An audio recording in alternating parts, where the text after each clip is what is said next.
அதாவது பெரும்பாலும் உணர்ச்சி வயப்படுவதில்லை. ஏன்னா பார்ப்பது மூளையால் பார்ப்பதுன்னு 2 விஷயம் இருக்குது. உதாரணத்திற்கு சொல்லணும்னா, ஒரு கவிஞன் அழகாக சொல்லுகிறான், காதலையும் சாவையும் இதயத்தால் பார், மற்ற எல்லாத்தையும் மூளையால் பார் அப்படின்றான். ஒரு கவிஞன் காதலையும் சாவையும் இதயத்தால் பார், மற்ற எல்லாவற்றையும் மூளையால் பார் அப்படின்றான்.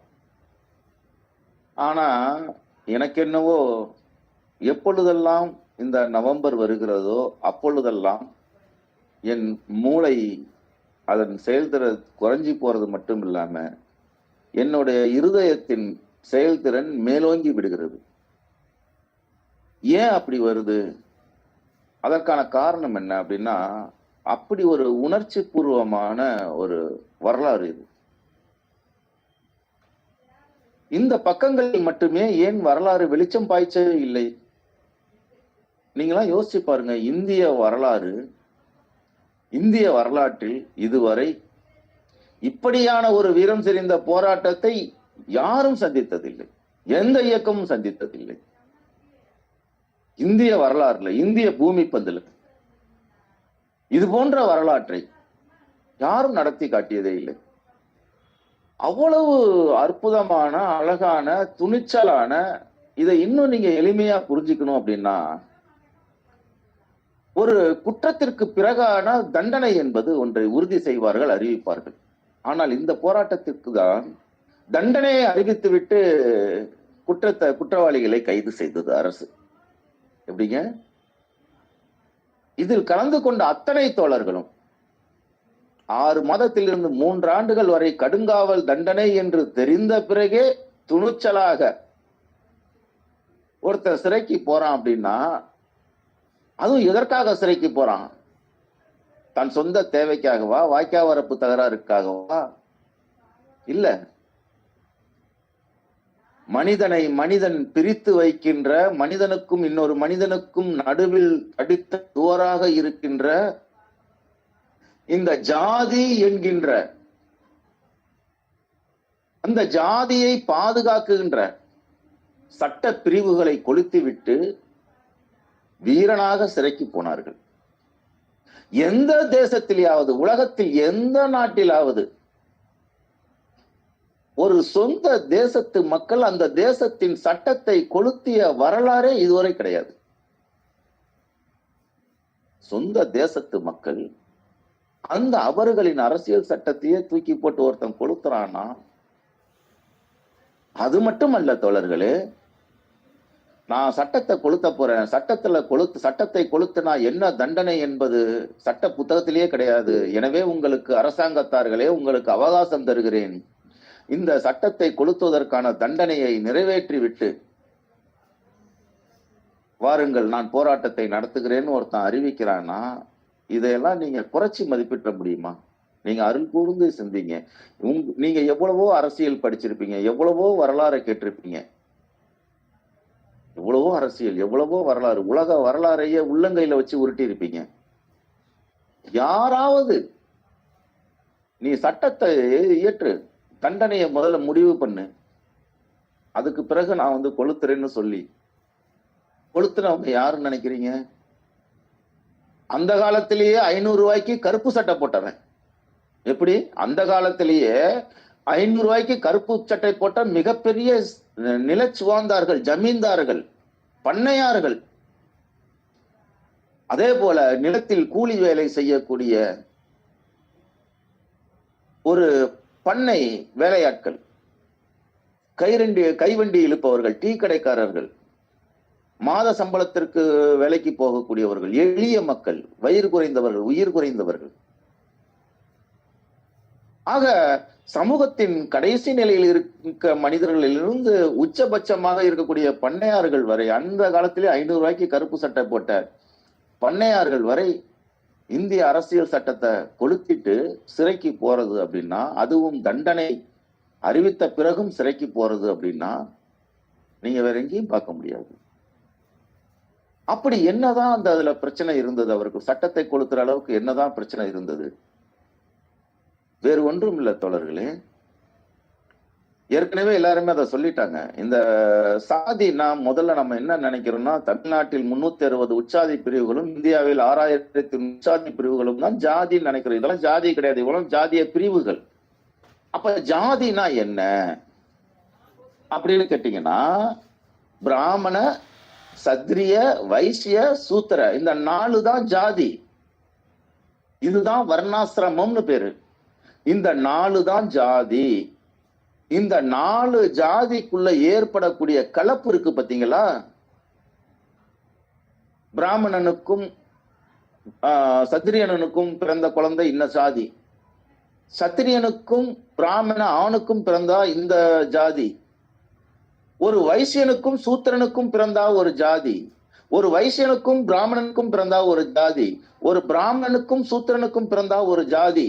இப்படி கலப்பில் ஏற்படக்கூடிய வர்ணாசிரமத்தை மீறி பிறக்கக்கூடியவர்களை இந்தியாவில் 6100 உற்சாதி பிரிவுகளாகவும் இந்தியாவில் 360 உற்சாதி பிரிவுகளாகவும் இருக்கிறார்கள். எப்படிங்க இந்த ஜாதிலாம் எப்படி வந்தது? பார்ப்பன கலப்போட வருது, பார்ப்பன சம்பந்தத்தோட வருது. அதனாலதான் அவன் என்ன பண்றான்னா, இந்திய அரசியல் சட்டத்துல சூத்திரன் எழுதுறான். யாரை? இந்தியாவில் இருக்கக்கூடிய 95 விழுக்காட்டு உழைக்கும் மக்களை, இந்த மண்ணின் மக்களை, இந்த மண்ணின் பூர்வ குடிகளை சூத்திரன்றான். எப்படா சூத்திரன் அப்படின்னு கேட்டா, இந்த கலப்புல பிறந்தவன் அப்படின்னு சொல்றான். இத சட்டமாகவும் வச்சிருக்கிறான். அந்த சட்டத்துல அவன் சூத்திரான்னு போடுறப்ப நீங்க எல்லாம் நேரா சென்னை போனீங்கன்னா, சென்னையில இருக்கக்கூடிய உயர் நீதிமன்றத்துல லா லெக்சிகன் ஒண்ணு இருக்கும். அதாவது சட்டத்திற்கான விளக்க புத்தகம்னு ஒண்ணு இருக்கும். அத போய் பாத்தீங்கன்னா தெரியும். அதுல அவன் என்ன சொல்றான்னா, Shudras sequel to son of concubine. சூத்திரன்னா என்ன அர்த்தம் அப்படின்னு கேட்டீங்கன்னா, பார்ப்பனர்களின் வப்பாட்டி மக்கள், முறைகேடாக பிறந்தவர்கள், ஒழுக்கக்கேடாக பிறந்தவர்கள்னு அர்த்தம். இததான் அவன் என்ன சொல்றான்? சூத்திரன்றான். அது மட்டுமல்ல, இது நீ தவறுன்னு சொல்லிடக்கூடாது, இதை மீறிவிடக் கூடாதுன்றதுக்காக இன்னொரு சட்ட ஒரு பாதுகாப்பை கொடுக்கறான். ஆர்டிகல் 25, ஆர்டிகல் 25, 26 and 26C அப்படின்ற ஒரு ஆர்டிகலரை கொடுக்கறான். அந்த ஆர்டிகல் என்ன சொல்லுது அப்படின்னு கேட்டீங்கன்னா, அது கஸ்டம்ஸ் அண்ட் யூசேஜ்னு சொல்லுது. கஸ்டம்ஸ் யூசேஜ்னா என்ன? பழக்க வழக்க சட்டம். பழக்க வழக்க சட்டம்னா என்ன? ஒவ்வொரு ஜாதியும் பின்பற்றக்கூடிய பண்பாட்டு பழக்க வழக்கங்கள் இருக்கு தெரியுங்களா, அதை பாதுகாக்கிறது அந்த சட்டம். ஆக இந்த 3 பிரிவுகளையும் தான் பெரியார் என்ன பண்றாரு? தீ வச்சு கொளுத்துறாரு. இந்த சிந்தனை அவருக்கு எங்க இருந்து வருது? நீங்க 50கள் முழுவதும் பாத்தீங்கன்னா தெரியும், பெரியார் அப்படியே சதுராடுவாரு. சண்டை மாறுதம்னு சொல்லுவாங்க தெரியுங்களா, அது மாதிரியான ஒரு போர்க்கோளம் புரிவாரு. என்னென்ன போராட்டம்? இந்திய எதிர்ப்பு போராட்டம், அதுல தொடங்குறது தான் வரிசையா வருது. வடவர் எதிர்ப்பு போராட்டம், பிராமணால் காப்பே போராட்டம், பிராமணால் ஓட்டல் மறியல் போராட்டம் இருக்குது பாத்தீங்களா. அந்த போராட்டத்தின் முதிர்ச்சி என்னவாக மாறுகிறதுன்னா சட்ட எரிப்பு போராட்டமாக மாறுகிறது. அபுதாகிர் அந்த மைக்க மட்டும், வணக்கம், மைக்க மட்டும் ஆஃப் பண்ணிடுங்க. நன்றி. அப்ப அவர் ஒரு அறிவிப்பு கொடுக்கிறாரு. தஞ்சையில ஒரு ஸ்பெஷல் மாநாடு நடத்துறாரு. அந்த தஞ்சை ஸ்பெஷல் மாநாட்டுல தான் அவர் என்ன பண்றாரு? இந்திய அரசியல் சட்ட ஜாதியை பாதுகாக்கின்ற பிரிவுகளை எரிக்க போகிறேன். அப்ப அன்னைக்கு இருந்த கம்யூனிஸ்ட் ராமமூர்த்தி கிழவனுக்கு பைத்தியம் பிடிச்சு சொன்னாங்க. இதெல்லாம் ஆவணங்களாகவே சட்டசபையில இருக்குது. அப்ப அந்த ஸ்பெஷல் மாநாடை கூட்டி அந்த மாநாட்டுல யாரெல்லாம் சட்ட எரிப்பு போராட்டத்திற்கு கலந்து கொள்ளுகிறீர்கள் அப்படின்னு ஒரு பட்டியல் எடுக்கிறாங்க. இது வேற எந்த கட்சியிலையும் கிடையாது. நம்ம ஒரு வண்டி வச்சு என்ன பண்ணுவோம், நம்ம ஆளுங்க கட்சிக்காரெல்லாம் வண்டி வச்சு ஏத்திக்கிட்டு ஒரு போராட்டத்துக்கு கொண்டு போயிடுவான். போராட்டத்துக்கு போய் அங்க காலையில பிடிச்சி மத்தியானம் சோத்தை போட்டு சாயந்தரம் விரட்டி விட்டுருவானுங்க. இல்ல ஏதோ ஒரு கொஞ்சம் வேற மாதிரி வழக்கா மாறி போச்சு அப்படின்னு கேட்டீங்கன்னா கொண்டு போய் ஜெயில போட்டுருவான்.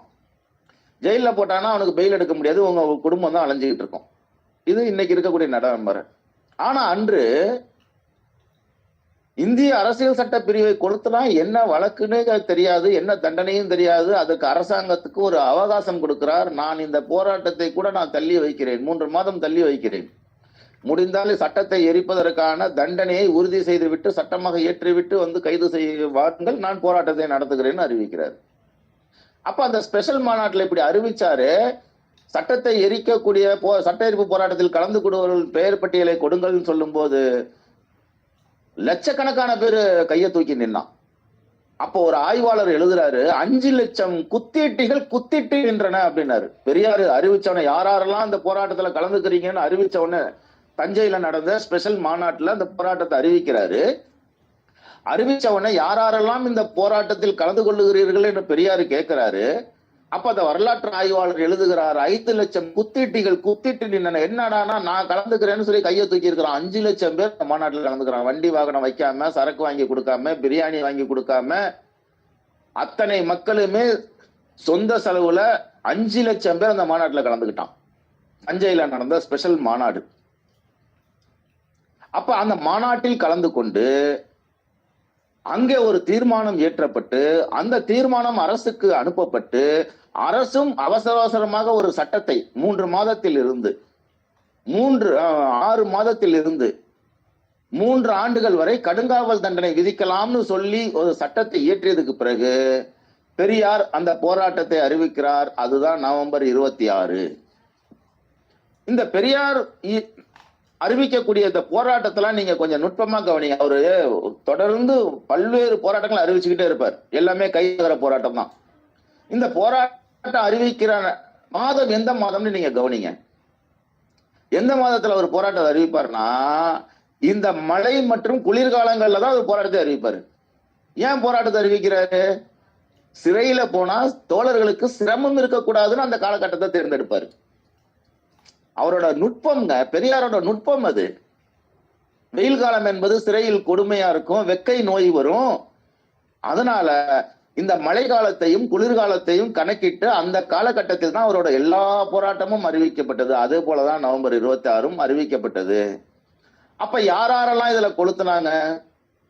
அப்ப நாங்க ஒவ்வொரு பகுதியாக கலாய்வு பண்ணும்போது, பல்வேறு தரவுகளை திரட்டும் போது நான் சந்திச்ச மனிதர்கள், சட்ட எரிப்பு போராளிகள் சொன்ன வாக்கு மூலங்கள்லாம் என்ன தெரியுங்களா? சமயபுரம் பக்கத்துல மருதூர்னு ஒரு ஊர் இருக்குது. அங்க மொத்தம் 7 பேர் சட்டத்தை எரிக்கிறாங்க. அப்ப மருதூர்ன்றது கிராமம். அங்க எரிச்சா யாருக்கும் தெரியாது. அதனால சமயபுரம் பஸ் ஸ்டாண்டு கிட்ட வராங்க. பஸ் ஸ்டாண்டு கிட்ட வரும்போது ஒரு இன்ஸ்பெக்டர் ஒரு 10 ஏட்டு அப்படியே சுத்தி நின்று எரிக்க கூடாது, இது எவ்வளவு பெரிய குற்றம் தெரியுமா அப்படின்னாங்களாம். அதெல்லாம் எனக்கு தெரியாது ஐயா சொல்லிட்டாரு, நான் எரிச்சிருவேன் அப்படின்னு அவன் சொல்லி இருக்கிறான். யாரு? அங்க ராவணன் சொல்லிட்டு இருக்கக்கூடிய ஒரு தோழர். அவரு சொன்னதுக்கு அப்புறம் இந்த இன்ஸ்பெக்டர் என்ன சொல்லிருக்காரு, யோ என்னையா அப்படி காட்டு முன்னாடித்தனமா இருக்கீங்க, சட்ட தெரிவிக்கிறா சாதாரண விஷயமா, நீ பாட்டுக்கு எரிக்கிற, பெரியார் சொன்னா எது வேணாலும் செய்வியான்னு. அதெல்லாம் எனக்கு தெரியாது, பெரியாரு சொல்லிட்டாரு நான் எரிக்கிறேன். பெரியாரு சொன்னா என்ன வேணாலும் செய்வேன், உன்னை கொளுத்த சொன்னா கூட நான் கொளுத்துவேன். யாரு? இது ஒரு பெரியாரிஸ்டோட வார்த்தை. உன்னை கொளுத்த சொன்னா கூட கொளுத்துவேன் அப்படின்னு சொல்லி சட்டத்தை கொளுத்திட்டு அந்த 7 பேர் அங்க போறாங்க. அதே போல லால்குடி பகுதி, நீங்க லால்குடின்றது டோல்கேட்ல இருந்து போனீங்கன்னா சின்ன வாலாடி, கீழே வாலாடி, மேல வாலாடி, கூகூர், அப்படியே போனீங்கன்னா லால்குடி, நீடாமங்கலன்ற இடையாற்று மங்கலம், அங்க இருக்கக்கூடிய புத்தூர், இந்த பகுதியெல்லாம் சேர்ந்து மொத்தம் எவ்வளவு பேர் எரிச்சாங்க தெரியுங்களா? 300 பேர் எரிச்சாங்க. அதே போல வாலாடியில தோழர் சொன்னாரு பாத்தீங்களா, அண்ணன் செரிப்பு சொன்னாரு பாத்தீங்களா, வெறும் 16 வயதான இளைஞன் சிறுவர் சீர்திருத்த பள்ளியில கொண்டு போட்டாங்க. அவன்கிட்ட போய் கேக்குறாங்க, அது கவர்னரே கேக்குறாரு, மன்னிப்பு கடிதம் எழுதி கொடுத்துருப்பாங்க, நான் விடுதலை பண்ணிடுறேன் அப்படின்னாரு. அதெல்லாம் கிடையாது, வெளியில போனாலும் இதான் செய்ய போறேன், அதுக்கு நான் இங்கேயே இருந்துட்டு போறேன் போங்க அப்படின்றாரு. அன்னைக்கு ஒரு சட்டத்துல அன்னைக்கு இருந்த ஒரு அதிகாரிகள், ஆட்சியாளர்கள் ஒரு சின்ன ஒரு சலுகையை கொடுத்தாங்க. என்ன சலுகை கொடுத்தாங்க? சட்டத்தை கொளுத்திட்டீங்க, தண்டனை வாங்கிட்டீங்க, மன்னிப்பு கடிதம் எழுதி கொடுங்க, உங்களை நாங்க விட்டுறோம் அப்படின்னு சொன்னாங்க. இது அன்னைக்கு இருந்தது. ஒருத்தர் கூட மன்னிப்பு கடிதம் எழுதி தரவில்லை தோழர்களே. இதுல இதை விட கொடுமை என்னவென்றால், வாலாடியில இருக்கக்கூடிய பெரியசாமி 16 வயதே ஆன ஒரு பச்சிளம் இளைஞன் கடைசி வரை மன்னிப்பு கடிதம் கேட்க மாட்டேன், அப்படியே என்னை கட்டாயப்படுத்தி நீங்க வெளியில் அனுப்பினால் மறுபடியும் நான் சட்டத்தை கொளுத்தி விட்டு இதே சிறைக்கு வருவேன்னு சொன்னான். தூத்துக்குடி பக்கத்துலதான் அந்த சிறுவர் சீர்திருத்த பள்ளி, அங்கேயும் அவன் இறந்து போகிறான். அவனோட சமாதி இன்னைக்கும் வந்து வாலாடியில, மேல வாலாடியில அவர் சமாதி இருக்கிறது. அதற்கு பிறகாக ஒரு தோழர், அது இதெல்லாம் எப்படி என்னால விவரிக்கிறதுனே தெரியல. திருமணமாயி 15 நாள் தான். திருமணமாயி வெறும் 15 நாளில் பெரியார் போராட்டத்தை அறிவிச்சிட்டாரு. போராட்டத்துல போய் அவர் கலந்துக்கிறாரு, சிறைக்கு போயிடுறாரு. சிறைக்கு மனைவி பார்க்க வருது, பார்க்க மாட்டேன் போன்னு விரட்டி விட்டுறான். நான் பார்க்க மாட்டேன் அப்படின்றான். என்னடா படுபாவி, பொண்டாட்டிய பார்க்க மாட்டேன்றியே அப்படின்னு கேட்கும்போது அவன் சொல்றான், நான் பார்ப்பேன், எனக்கு ஒண்ணும் இல்ல, ஆனா ஒரு மாதிரி இப்பதான் கல்யாணம் ஆச்சு, ஏதாவது அந்த பெண்ணை பார்த்து நான் சபலப்பட்டு மன்னிப்பு கேட்டுருணும்னு எனக்கு பயமா இருக்குதுன்னு சொன்னான். அந்த பொண்ணு என்ன ஆனா தெரியுங்களா, ஐயோ பிடிக்காத கணவனுக்கு நம்மள கல்யாணம் பண்ணி வச்சுட்டாங்க, நம்மள இவருக்கு பிடிக்கல போல இருக்கு, அதனாலதான் பார்க்க விட மாட்டேன்றாங்க, எல்லாம் கிராமத்துல இருக்கவங்க தானே, பார்க்க விட மாட்டேன்றாங்க அப்படின்னு அந்த கவலையிலேயே அது மனநோயாளியா மாறிடுச்சு. ரோட்ல எல்லாம் அப்படியே அதுவா பேசிக்கிட்டு அதுவா நடந்துகிட்டே இருந்துச்சு. ஒரு கட்டத்துல 3 ஆண்டுகள் கழித்து அந்த பையன் வெளியே வரும்போது அந்த பொண்டாட்டி வந்து ஒரு மனநோய்க்கு, தீவிரமான மனநோய்க்கு ஆய்பட்டு பைத்தியமா ரோட்ல சுத்தி, அதுக்கு சாப்பாடு ஊட்டுறதுல இருந்து உடை மாத்துறதுல இருந்து இவன் தான் பாத்துக்கிட்டான். இவன் தான் அத பாத்துக்கிட்டான். இதுல கொடுமை என்னன்னா, அந்த சிறையில் பட்ட கொடுமையினால அந்த மனநிலை பாதிக்கப்பட்ட மனைவிக்கு முன்னாலேயே அவன் செத்து போயிட்டான். இன்னொருத்தர் ஒரு டீ கடை வச்சிருந்தாரு. 10 நாள் தான் ஆச்சு இருதய ஆபரேஷன் பண்ணி ஓபன் ஹார்ட் சர்ஜரி பண்ணி வெறும் 10 நாளான ஒரு டீ கடைக்காரர் அவரை சட்டத்தை இழுத்துட்டு சிறைக்கு போனாரு. சட்டத்தை எரிக்க எப்படி போனாங்க? கூட்டம் கூட்டமா, அதாவது நம்ம கொடி கட்டிட்டு போவோம்ல, 2 குச்சி நடுவுல வந்து ஒரு கயிறு, அதுல சட்ட நகல்களை கோத்துட்டு நடு வீதியில வந்து எல்லாத்துக்கும் வைக்கிறது. இப்படி போனாங்க. இதுல 100கணக்கான பேர் என்ன பண்றாங்கன்னு கேட்டீங்கன்னா, எங்களை கைது பண்ணவே இல்லை போலீஸ் அப்படின்னு சொல்லி போலீஸ் ஸ்டேஷன்ல போய் சண்டை போடுறாங்க. இப்படி எவ்வளவு பேர் கைதானாங்க தெரியுங்களா? 20,000த்திற்கும் அதிகமான நபர் கைதானாங்க. இப்போ பேரறிஞர் அண்ணா கட்சியை விட்டு பிரிந்து வந்த பிறகு திராவிடர் கழகமே இருக்காது, அழிஞ்சு போச்சுன்னு சொன்ன காலகட்டத்துல 20,000 பேர் கைது செய்யப்பட்டார்கள். இந்திய அரசியல் சட்டத்தை கொளுத்தினார்கள், கைது செய்யப்பட்டார்கள். அதுல 10,000 பேர் என்ன பண்றான்? இந்த 10,000 பேர்த்த என்ன பண்றான்னு கேட்டீங்கன்னா, இங்க பிடிச்சு கொண்டு போய் மதுரையில இறக்கி விட்டுறது. அங்க இருந்து அங்க இருக்கிறவனை பிடிச்சு கொண்டு போய் திருநெல்வேலியில இறக்கி விட்டுறது. திருநெல்வேலியில இருக்கிறவனை இறக்கி பிடிச்சி திருவள்ளூர்ல இறக்கி விட்டுறது. அவங்க என்ன பண்ணுவாங்க? அங்க இருக்க தோழர்களோட காசு வாங்கிக்கிட்டு நடந்தோ ரயில்லையோ ஏதோ வந்து வீடு வந்து சேருவாங்க. யாரையும் கைது செய்யல. இந்த 20,000 பேர் என்ன காரணம் அப்படின்னு கேட்டீங்கன்னா, இன்னைக்கு கூட நம்மளாம் சிறைக்கு பயந்துகிட்டு இருக்கிறோமே, இன்னைக்கு கூட 2,000 பேரை கைது பண்ணி வச்சுக்கிற அளவுக்கு தமிழ்நாட்டுல சிறையே கிடையாது. எப்படிங்க? ஒரு 2,000 பேரை கைது பண்ணி தமிழ்நாட்டுல வச்சுக்கிறது சிறையே கிடையாது. புழல் சிறை வந்து இன்னைக்கு 2,000 பேர் நிரம்பி வழியுது. கடலூர் சிறை 1,800 பேரு. இப்படி மாவட்ட சிறைகள் எல்லாமே இருக்குது. இப்ப நம்ம புதுசா ஒரு 2,000 பேரை கைது பண்ணா எங்க கொண்டு போய் வைப்பாங்க? புதுசா ஒரு சிறையை தான் கட்டணும். 2,000 பேர்த்த வச்சுக்கிறதுக்கு சிறையோ சோறோ கிடையாது அரசு கிட்ட. இதுதான் இன்னைக்கு இருக்கக்கூடிய யதார்த்தம். அப்ப அன்னைக்கு என்னவாக இருந்தது? 20,000 பேர் அவன் எங்க கொண்டு போய் வைப்பான்? எத்தனை சிறையில வைப்பான்? எந்தெந்த சிறையில வைப்பான்? அப்ப என்ன பண்றான்? எல்லாத்தையும் பாதி வெளியில ஏத்தி கொண்டு போய் வெளியூர்ல தூரமா இறக்கி விட்டுட்டு, அவனோட வெறிய தீர்த்துக்கிறது தானே, அரசோட வெறிய தீர்த்துக்கிறது தானே, தூரமா இறக்கி விட்டுட்டு வந்துட்டாங்க. அவங்க எல்லாம் ஏதோ பிடிச்சி போற லாரிய வண்டி வாகனத்தை பிடிச்சி அங்க அந்த ஊர்ல ஏதோ கையில காசு வாங்கி சில பேர் நடந்து எல்லாரும் வந்து என்ன பண்ணாங்க? ஊர் வந்து சேர்ந்தாங்க. இந்த 10,000 பேர் மேல வழக்கு போடப்பட்டது. அதில் 3,000 பேர் தண்டனைக்குள்ளானார்கள். அந்த 3,000 பேர்த்துல ஒருத்தர் மாரிமுத்துன்னு ஒருத்தர், அந்த மாரிமுத்து யாரு? ஒரு பிள்ளைமார் சமூகத்தை சேர்ந்தவர். அவர் ஒரு பல்லரை திருமணம், சாதி மறுப்பு திருமணம் பண்ணிக்கிறார். இந்த பிள்ளைமார் சமூகத்தை சேர்ந்த மாரிமுத்து மிகப்பெரிய வசதியானால், திருச்சி மலக்கோட்டை பக்கத்திலேயே ஒரு பெரிய ஹோட்டல் வச்சிருக்கக்கூடிய பிள்ளைமார் சமூகத்தை சேர்ந்தவர். அவரு பெரியாரோட பிரச்சாரங்களை கேட்டு அவர் என்ன பண்றாரு? ஜாதி மறுப்பு திருமணம் பண்ணிக்கிறாரு. ஜாதி மறுப்பு திருமணம் பண்ணிக்கிட்ட காரணத்தினாலேயே அவரு வீட்டை விட்டு விலக்கப்படுகிறார். சொத்து சோகங்கள் எல்லாம் என்ன ஆயிடுது? விட்டுட்டு வெளியில வந்துடுறாரு.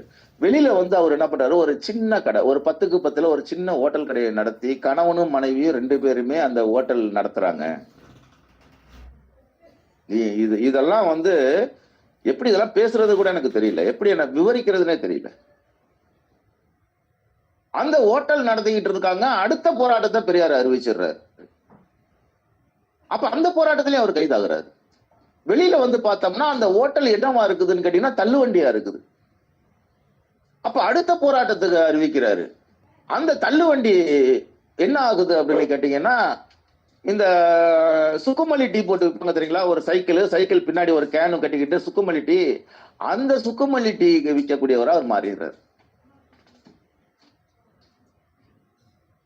மிகப்பெரிய ஒரு பிள்ளைமார் வேளாளர் குடியில பிறந்தவர். திருமணம் ஒரு கட்டத்துல முதுமை 80 வயது ஆயிடுது. கணவன் மனைவியும் முன்ன மாதிரி எங்களுக்கு எல்லாம் தெரியும், சைக்கிள்ல டீ தள்ளிக்கிட்டு வருவாரு. முன்ன மாதிரி சைக்கிள்ல வந்து அவரால் டீ விற்க முடியல. கணவன் மனைவி முதுமை ஆயிடுது. அப்ப என்ன பண்றாங்கன்னு கேட்டீங்கன்னா, அண்டங்கொண்டான்னு ஒரு பகுதி இருக்குது. அந்த பகுதியில ஒரு 6 அறைகள் கொண்ட ஒரு பழைய கழிவறை இருக்கிறது, மாநகராட்சி கழிவறை.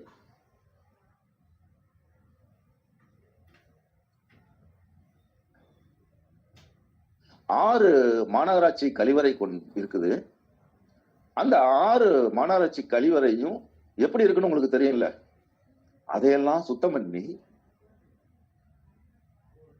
அவங்க கிட்ட 2 ரூபா வாங்கிக்கிட்டு அந்த கழிவறையை பயன்படுத்துறது, அதை கழுவுறது, அதுல வர வாழ்க்கையில ஜீவனம் பண்றது. இது ரிப்போர்ட்டர், குமுத ரிப்போர்ட்டர்ல இது ஒரு கட்டுரையாகவும் வந்தது.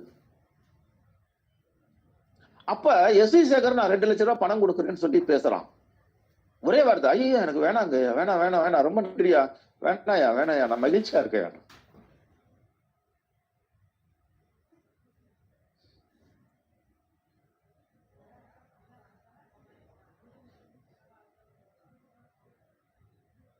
இன்னொன்னு காட்டூர் முருகேசன் பேரு.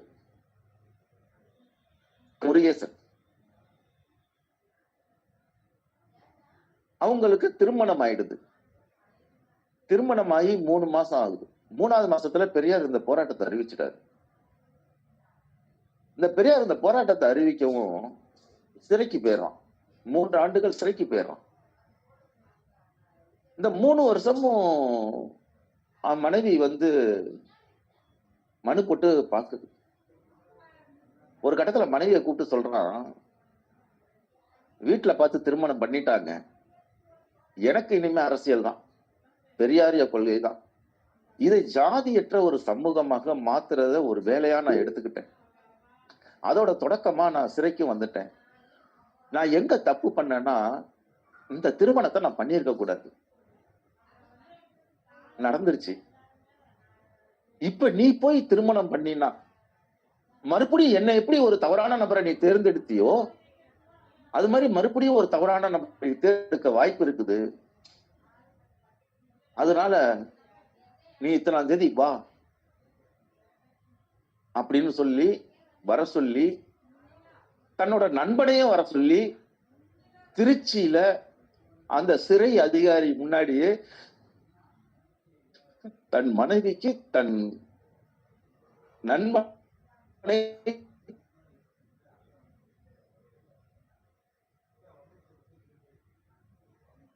சரி 3 ஆண்டு கழிச்சிருச்சுல்ல, 3 ஆண்டு முடிஞ்சிருச்சுல்ல, வெளியில வரான். அவன் காட்டூருக்கே போகல, திருச்சி பெரியார் மாளிகையிலேயே அவன் வாழ்க்கையை தங்கிட்டான். அங்கேயே அவன் சாகிறவர்களும் அங்கதான் இருந்தான். ஏன்னா ஒருவேளை தன் மனைவி என்ன பார்த்துட்டா அவளோட திருமண வாழ்க்கை எங்க பாதிச்சிட போகுதோ அப்படின்னு அவன் இறுதி வரை காட்டூர் பக்கமே போகல. இது மாதிரி தமிழகம் முழுவதும், தமிழ்நாடு முழுவதும்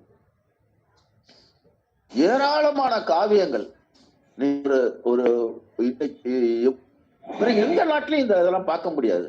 எந்த நாட்டிலையும் இந்த வரலாறுலாம் நீங்க பார்க்கவே முடியாது. இதெல்லாம் ஒரு காவியம். இது இந்திய நிலப்பரப்புல வெளிச்சம் பாய்ச்சாத வரலாறுகள் இன்னும் ஏராளமா இருக்குது. நீங்க ஒரு துப்பாக்கியை தூக்கிக்கிட்டு ஒரு மாவோயிஸ்டாக பஸ்தார் போன்ற, ஜார்க்கண்ட் போன்ற காடுகள்ல நீங்க வாழ்ந்துடலாம். துப்பாக்கியோடு உங்க வாழ்க்கையை நீங்கள் நகர்த்தி கொள்ளலாம். உங்கள் பேச்சு மொழி கூட துப்பாக்கி மொழியாக இருக்கலாம். ஆனா ஒரு பெரியாரிஸ்டா வாழ்றதுன்றது அவ்வளவு சாதாரண விஷயம் இல்ல.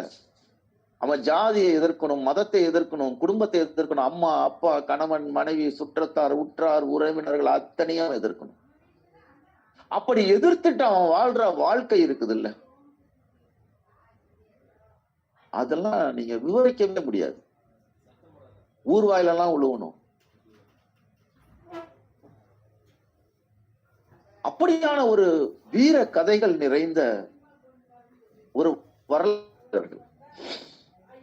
தமிழகம் முழுவதும் எண்ணற்ற தோழர்கள், ஏராளமான தோழர்கள், 3000 பேர், 20,000 பேர் கைது செய்யப்பட்டு, 10,000 பேர் விசாரிக்கப்பட்டு, 3000 பேர் தண்டனைக்குள்ளாக்கப்பட்டு, இறுதி வரை மன்னிப்பு கேட்கவே மாட்டேன்னு சிறையிலேயே செத்து போனவர்கள் எத்தனை பேர். இது இன்னும் நான் பேசணும் அப்படின்னா இது ஒரு ஒரு ஒரு புதையல் மாதிரி. இது ஒவ்வொருவருக்கும் ஒரு வரலாறு இருக்கிறது. மாரிமுத்துக்கு ஒரு வரலாறு இருக்குது, முருகேசனுக்கு ஒரு வரலாறு இருக்கு, பெரியசாமிக்கு ஒரு வரலாறு இருக்குது. ஒவ்வொருத்தருக்கும் ஒரு 3000 பேத்துக்கும் ஒரு வரலாறு இருக்கிறது. ஆனா ஆவணப்படுத்தப்பட்டிருக்கிறதா, வரலாற்று வெளிச்சு பாய்ச்சப்பட்டிருக்கிறதா, இதெல்லாம் கொடுத்திருக்கிறாங்கன்னா இல்ல. முதல்ல இதெல்லாம் யாரு தொகுத்தாரு? அது கூட முழுமையா தொகுக்கல, திருச்சி செல்வேந்திரன் தொகுத்தார். வேற யாரும் அது முழுமையா அந்த வரலாறை இன்னும் வெளியிலேயே கொண்டு வரலையே. ஆக இன்னைக்கு நாமெல்லாம் இந்த சமூகத்துல இவ்வளவு துணிச்சலாக பேசிக்கிட்டு யாரா இருந்தாலும் வாடா பாத்துக்கலான்ற மனநிலையில நம்ம உட்கார்ந்து இருக்கிறோம்னா, எவ்வளவோ இழிவுக்கும் அவதூறுக்கும் ஏச்சுக்கும் பேச்சுக்கும் ஆட்பட்டு இன்னும் இந்த சமூகத்திற்கு பணி செய்யறோம் அப்படின்னு கேட்டீங்கன்னா, நம்ம இந்த நிலைமைக்கு, இந்த வாழ்க்கையை நமக்கெல்லாம் பரிசளித்த நமக்கான முன்னோர்கள் இருக்காங்க பாத்தீங்களா, அவர்களை நன்றியோடு நினைவு கூறக்கூடிய இந்த நாள் தான். எனவே அந்த நம்முடைய முன்னோர்களாக இருக்கக்கூடிய அந்த ஜாதி ஒழிப்பு போராளிகளுக்கு எனது வீர வணக்கத்தை தெரிவித்துக் கொள்வதோடு, உங்கள் அத்தனை பேருக்கும் எனது நன்றியையும் வாழ்த்துக்களையும் தெரிவித்துக் கொள்கிறேன். நன்றி, வணக்கம்.